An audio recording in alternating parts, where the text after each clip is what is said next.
또 감염 피해 지역 있잖아요. 감염 피해 지역으로 특별 재난 지역이 선포됐으면 거기에 있는 소기업들과 중소기업은 그 법인세를 깎아주거든요. 그때 60% 깎아주는 게 소기업이에요. 중기업은 30% 깎아주는 건데, 그때도 소기업의 숨은 세금 찾아오기. 이거 실질적으로 많은 분들이 놓치고 있어요. 예, 여러분 안녕하세요. 동도자산연구소 이영길입니다. 이번 시간에는요, 중소기업의 범위에 대해서 보려고 그래요. 여러분 혹시 그 머리 감으실 때 어느 부분부터 감습니까? 정수리 부분부터 감죠? 저는 눈부터 감습니다. 중소기업 하시는 이 대표님들이 중소기업의 개념을 정확하게 모르고 계시는 분도 의외로 많아서 오늘 중소기업 범위를 설명하고 중기업과 소기업을 나눈 다음에 소기업이 숨어있는 세금 찾아오기까지 한번 강의를 해보려고 합니다. 아직도 머리 감을 때 눈부터 감는 걸 그 이유를 모르는 분이 계시는 것 같아요. 자, 보세요. 중소기업은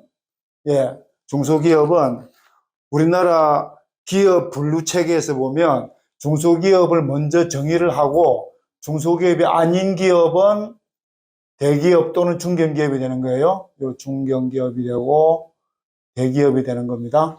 그 중소기업은 다시 또 안에 소기업을 정의를 하고 소기업이 아닌 기업을 중기업으로 해요. 여기는 중기업과 소기업으로 나눕니다. 근데 이제 중기업과 소기업으로 나누었을 때 차이가 있어야 될 거 아니에요. 그죠? 중소기업 혜택은 조세특례제한법에 보면 막 수십 가지입니다. 혜택이 굉장히 많죠. 그 중에서도 소기업은 더 혜택을 더 많이 주는데 소기업은 중소기업이면서 그 중에서도 특히 소기업을 정한 거거든요. 어떤 혜택이 좀 있냐 볼까요? 중기업과 소기업 이렇게 나누면은요, 이렇게 나누면, 자, 여기에 수도권과 비수도권을 나누어서 볼게요. 수도권이라 하면 서울, 인천, 경기 지역을 이야기하는 거예요. 이게 비수도권. 이렇게 놓으면, 중기업인 경우에는요, 일반적인 기업은 수도권에서는 세금 혜택이 없습니다. 그리고 비수도권에서는 15%를 해줍니다. 거기에 반해서 소기업이면 수도권에서 20%를 해줍니다. 비수도권 30% 해주고요. 이게 이제 어디에 나오느냐 하면 조특법 7조에 조세특례제한법 조특법 7조에 중소기업 특별세 감면이라는 거예요. 특별세 감면. 단지 중소기업이라는 이유만으로 해주는 거예요. 예, 물론 벤처기업을 받는다든가 고용창출 지원을 받는다든가 또 다른 통합투자세액 지원을 받을 때는 중복 지원은 안 됩니다. 중복 적용은 안 되는데 그런 게 없을 때는 중소기업이라는 이유만으로 이걸 해줘요. 여기 해주는 게 조금 이제 다른 거는 도소매의료업이 있잖아요. 도소매의료업인 경우에는 중기업인 경우에는 5%를 해줘요. 5%를 해주고 소기업인 경우에는 수도권, 비수도권 가리지 않고 10%를 해줍니다. 중기업은 아무것도 안 하느냐 하면 그게 아니고 지식 기반 산업 있죠. 엔지니어링 사업, 뭐 컴퓨터 프로그래밍 사업 이런 것들이 지식 기반 산업인 경우에는 수도권이라도 10%를 해줍니다. 지식 기반 산업은 사실 그 규모가 크질 않아요. 그래서 중기업으로서 수도권에 있는 중기업은 그다지 큰 혜택이 없다고 봐야 돼요. 거기에 반해 소기업은 수도권이라도 20%를 받거든요. 굉장히 큰 겁니다. 요게 최대 한도가 1억입니다. 한도가 1억이에요. 1억인데 작년보다도 올 사업년도에 상시 근로자수가 줄어들면 한 명당 500만 원씩 계산해서 한도가 줍니다. 2명을 줄이면 9천만 원이 최대 한다고 되겠죠. 소기업에 있는 분들이 정말 돈을 많이 벌어서 중기업으로 가야 되는 건 맞는데 그 경계선에서 왔다 갔다 하는 분들은 소기업에 좀 더 머무르고 싶어 하는 거죠. 그러면 우선 소기업에 대해서 들어가기 전에 중소기업에 대한 개념을 먼저 한번 보고, 그 다음 소기업도 한번 볼게요. 여기에서 우리가 중소기업에 대해서 그럼 중소기업의 요건을 한번 볼게요. 중소기업을 하시는 분이 중소기업이 어떤 게 중소기업인지 알고 계셔야 될 거 아니에요. 그죠? 첫 번째는 중소기업은 자산총액이 5천억 미만이어야 됩니다. 자산총액. 자산총액은 매 사업년도 결산 재무상태표에 보면 자산총액이 나오죠. 자산총액이 5천억 미만이어야 됩니다. 두 번째는 소유와 그 기업의 소유와 경영이 독립돼야 돼요. 경영이 독립돼야 됩니다. 즉 무슨 이야기냐면요. 이 중견기업이나 대기업의 자회사들은 중소기업이 될 수 없다는 이야기예요. 그다음 세 번째는 바로 이제 직전 3년간 평균 매출액입니다. 직전 3년간 평균 매출액을 가지고 이 업종이 다 틀려요. 요게 어떻게 되느냐 하면 이렇게 해서 직전 3년간 평균 매출액이 1,500억 원 이하. 어떤 거냐 하면 주로 의복 제조, 모피 제조, 가구 제조, 1차 금속 제품 만드는 이런 것들은 1,500억 원 이하만 중소기업으로 봅니다. 그 다음에 나오는 건 1,000억 원 이하짜리가 있어요. 1,000억 원 이하. 식료품 제조, 그죠? 담배 제조, 이런 것들은 다 1,000억 원 이하로 들어갑니다. 고무, 플라스틱 제품, 이런 것들도 1,000억 원 이하로 들어가고요. 그 다음에 또 그보다 낮은 것은 800억 원 이하, 그리고 600억, 또 400억 이렇게 되어 있는데요. 요 표는 제가 제 영상 밑에 보시면 더보기 클릭하는 거 있어요. 그걸 클릭을 하시면 요 표를 올려놓을 테니까 그거 참조하시면 됩니다. 예, 이거 일일이 다 시간이 없으니까 이렇게 되는데 이거 업종별로 다르다는 거죠. 업종별로 다 통계 자료를 가지고서 이렇게 만들어 놨습니다. 여기까지가 중소기업으로 본다는 거예요. 그럼 소기업은 어떻게 되느냐 하면 소기업은 또 여기에서 한 단계 더 낮춰 가지고 똑같이 5개 구간으로 나눠져 있어요. 똑같지는 않아요. 여기에 업종 이거랑 요 120억 원 이하인 경우에 소기업으로 본다 이렇게 되어 있는데 이게 업종이 좀 틀려요. 이것도 표를 올려놓을 테니까 보십시오. 120억, 그 다음 80억 원 이하, 그 다음에 50억 원, 30억 원, 10억 원 이렇게 나눠져 있습니다. 120억 원 이하는 아무래도 좀 큰 업체들, 의복, 가구 아까 말씀드린 그런 거 주축으로 되어 있고요. 80억 원은 그보다 좀 낮은 제품 제조, 플라스틱 제품 같은 거 만드는 그런 업종 분류를 하고 있어요. 50억은 도소매업, 정보통신업 이런 업체들이고요. 30억, 10억 이하는 숙박업, 음식점 그런 게 돼 있고요. 이렇게 업종별로 나눠져 있습니다. 그러니까 소기업은 중소기업에 해당 일단 해야 되고 그 중에서도 업종별로 이렇게 각 구분된 이 매출액 이하로 내려가면 소기업으로 본다는 겁니다. 그런데 자 이거 봅시다. 이 중소기업 기본법에 나오는 게 원칙이에요. 중기업, 소기업을 나누는 게요. 그런데 여기에 소기업에 나오는 이것들도 3년간 평균 내는 게 맞아요. 하지만 조세특례제한법 7조 특별세 감면을 할 때는 이 소기업에 대해서만 3년간 평균 매출액이 아니고 그냥 당해 사업년도 매출액이에요. 당해 사업년도 매출을 기준으로 한다. 중기업과 소기업인 경우에 차이가 나는 게요. 조세특례제한법에서는 대략 3가지 정도가 돼요. 조특법 7조에 특별세 감면이 있고요. 그 다음에 이제 공적 부조하는 게 있어요. 소상공인들하고 같이. 그때 소기업을 이야기할 때는 이 사업년도만 하는 게 아니고 요거 3년간 평균으로 해서 계산하는 거예요. 그리고 또 하나 있는 게 요즘 코로나 때문에 감염 피해 지역 있잖아요. 감염 피해 지역으로 특별 재난 지역이 선포됐으면 거기에 있는 소기업들과 중소기업은 그 법인세를 깎아주거든요. 그때 60% 깎아주는 게 소기업이에요. 중기업은 30% 깎아주는 건데, 그때도 이거 따질 때는 사업연도, 당해 사업연도 기준으로만 따져요. 네, 그렇게 알고 계시면 돼요. 여기서 우리가, 이거는 이제 다 찾아보면 나오는 거고, 그죠? 나오는 건데, 중요한 게 이거예요. 중소기업 여부. 중소기업 여부라는 말은 중소기업이냐 아니냐의 문제잖아요. 중소기업 여부 적용 기간이 어떻게 되느냐. 그 중소기업 혜택을 많이 준다고 하는데 중소기업이냐 아니냐를 어떻게 판단하며 그 기간이 얼마나 되느냐의 문제죠.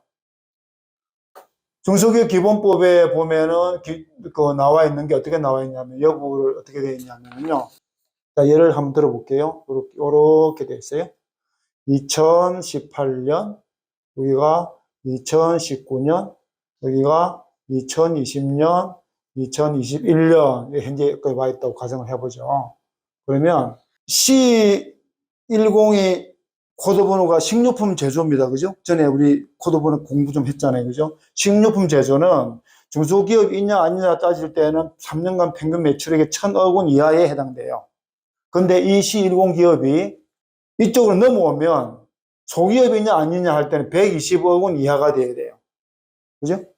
그래서 이 C10 예를 들어 보면 여기서 2018년도 매출이 900억이에요. 900억. 2019년도 매출이 1,000억. 그죠? 2020년도 매출이 1,200억. 그리고 2018년도 매출은 800억. 이렇게 나오도록 가정을 해보죠. 가정을 해보면 3년간 평균을 내야 되잖아요. 그죠? 중소기업이냐 아니냐 따질 때는. 그러면 여기서 800, 900, 1000까지 2020년까지 계산하면은 이게 평균 1,000억 이하에 되니까 중소기업에 해당된단 말이에요. 근데 이 1,000억이라는 거를 언제 합니까? 신고할 때 하는 거잖아요. 2019년 매출은 2020년 3월이 되어야 3월 30일 신고할 때 결산을 해서 가세표준 신고를 할 때 알게 되는 거란 말이에요. 그러니까 요 3월 31일 전에는 이 평균 매출이 얼마인지를 몰라요. 그래서 3월 30일에 신고를 하게 되면 그때부터 그 다음날 4월 1일부터 1년간 중소기업이면 중소기업으로, 중소기업이 아니면 중소기업이 아닌 걸로 적용한다는 거예요. 그죠? 그러면 여기 요 1년, 2년, 3년 평균 되니까 소기업인데 납세자가 신고를 적게 해가지고 고의를 할 수 있지 않느냐? 할 수 있죠. 국세기본법 81조의 3에 보면요. 납세자가 신고한 내용은 진실한 것으로 추정받도록 되어 있습니다. 그러니까 일단은 그대로 신고한 대로 받아줘요. 2년, 3년 후에 추징이 나오고 가산세 나오는 건 별도고요. 그래서 신고한 게 진실한 걸로 추정을 하기 때문에 요 2019년 12월 30일까지 한 걸 2020년 3월 30일에 신고를 하면 그걸 기반으로 해서 3년간 평균 매출액이 나올 것 아니에요. 그 나오면 4월 1일부터 이게 중소기업이면 중소기업으로 가는 거고 1년간 또 중소기업이 아니면 아닌 것으로 가는 거예요. 그걸 중소기업 적용 기간이 그렇게 적용된다는 겁니다. 그 또 하나 있는 게 또 뭐가 있냐면요. 중소기업 유예기간이라고 있어요. 중소기업 유예기간. 자, 보세요. 이렇게 이제 2020년까지는 중소기업에서 빼놓고 그러면 다시 20년도 해가 1,200억이 나왔으니까 그러면 3년간 평균을 직전 3년간이니까 2018년 건 17년 건 빼고 그죠? 여기서 18년부터 1년, 2년, 3년에 1,200억이면 평균 내면 3,100억이니까 1,000억이 넘어갔죠. 그죠?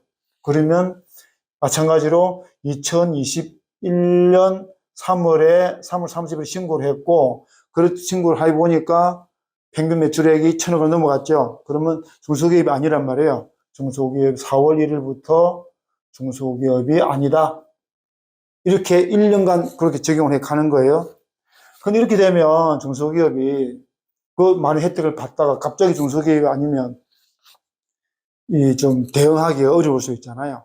그래서 이런 경우에는 3년간 유예기간을 둡니다. 어떻게 두느냐면요, 중소기업이 아닌 사유가 발생한 사업연도 말에서 3개월이 경과한 다음 날부터 중소기업이 아닌데 중소기업 3년간 중소기업으로 본다라고 중소기업기본법에서 규정을 하고 있습니다. 그걸 중소기업 유예기간이라고 그래요.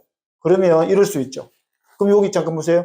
여기 이제 이렇게 해서 중소기업이 아니라고 됐는데, 그죠? 4월 1일 중소기업이 아니라고 됐는데, 이때부터, 4월 1일부터 3년간은 중소기업으로 본다는 거잖아요. 그러면 2022년 3월 31일, 23년, 24년 3월 31일까지 중소기업으로 봐준다는 유예기한이에요. 중소기업이 오래 가려고 유예기한 중에 다시 중소기업으로 내려왔다가 다시 올라가면 유예기한이 더 늘어날 거 아니에요. 그걸 대비해서 한 번만 되는 거예요. 유예기한 중에 중소기업으로 다시 들어왔다가 재차 중소기업이 아닌 걸로 되면은 그때는 유예기한 적용하지 않습니다. 네, 그렇게 정리가 될 수 있습니다. 그러면 이제 중소기업의 개념도 아셨고 소기업과 중기업의 차이가 나는 것이 이렇게 조특보 7조의 특별시액 감면도 차이가 나고요.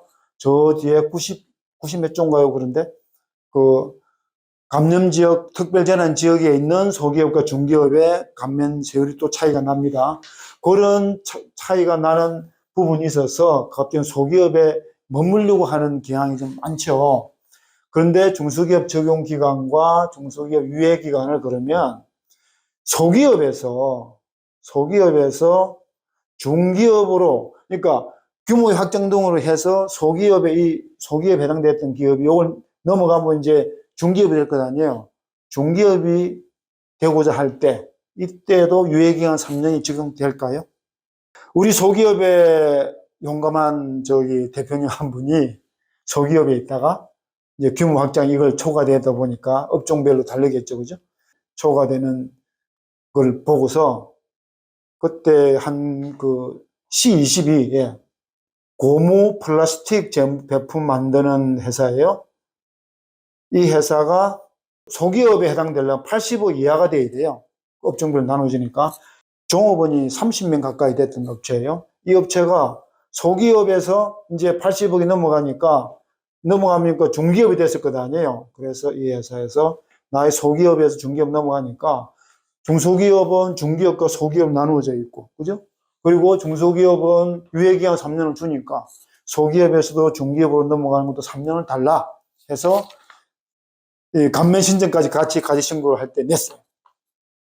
국세청은 웬만하면 잘 안 해주더라고요. 국세청에서 안 됩니다 하고 있어요. 왜 안 되느냐? 중소기업 유예기간은 중소기업에 대한 것이지 소기업에 대한 규정이 아니다라고 한 거예요. 그래서 소기업도 중소기업인데 왜 안 되느냐 하고서 이의신청을 했습니다. 조세심판원에요. 조심원에 이의신청을 하니까 이 조심원에서는 어떤 결론이 나왔겠습니까? 조심원에도 역시 국세청처럼 안 된다고 결정을 봐서 확정이 됐습니다. 조세심판에서는 어떤 근거를 대느냐 하면요. 중소기업 유예기간이라는 것은 중소기업을 졸업해서 중견으로 가느냐 아니냐의 문제인 것이지 소기업도 중소기업이고 중기업도 중소기업이니까 이거는 중소기업을 벗어나는 게 아니잖아요. 중소기업 범위 내에서의 이동이기 때문에 유예기간 적용이 없다라고 했고, 그러다 보니까 중소기업 여부 적용기간도 적용하지 않습니다. 소기업에는. 소기업이 어떻게 하느냐 그러면 이 기업이 여기서 만약에 110억이 됐다. 그죠? 110억이 되면 이거 알기로는 이 2021년 3월 달에 알게 될 것 아니에요. 그런데 3월 때 된다 하더라도 그 적용을 이때부터 이후로 적용하는 게 아니라 돌아와서 당해 사업년 요때에 소기업을 적용하는 거예요. 그래서 중소기업 여부 적용 기간도 소기업에서는 적용이 없다라는 게 조세심판원의 결정례입니다.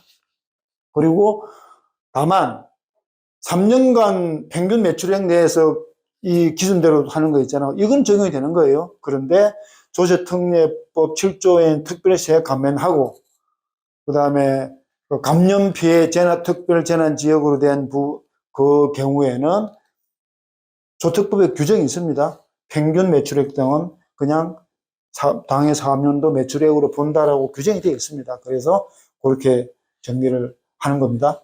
이 소기업에서 중기업으로 이동하는 데 있어서는 유예기간과 유급적용기간이 적용 기간을 적용할 수가 없고요. 저희가 이제 여기까지는 중소기업 에 대해서 중기업과 소기업의 차이, 중기업과 소기업의 의의 이런 걸 다 이제 어느 정도 준비가 됐죠. 그러면 이제 우리가 갑옷과 그 다음에 이 무기가 어느 정도 준비가 됐으니까 소기업의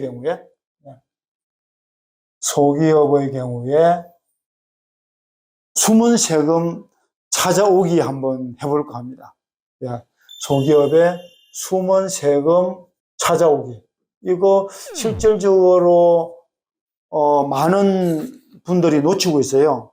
그래서 요거는 좀 시간이 좀 됐으니까 다음 시간에 꼭 보시고 도움이 되시면 좋겠습니다. 오늘은 강의 여기까지 하고요. 좀 도움이 되셨다면 구독과 좋아요 부탁드리고 다음 시간에 소기업의 숨은 세금 찾기 시간을 갖도록 해보겠습니다. 네, 감사합니다.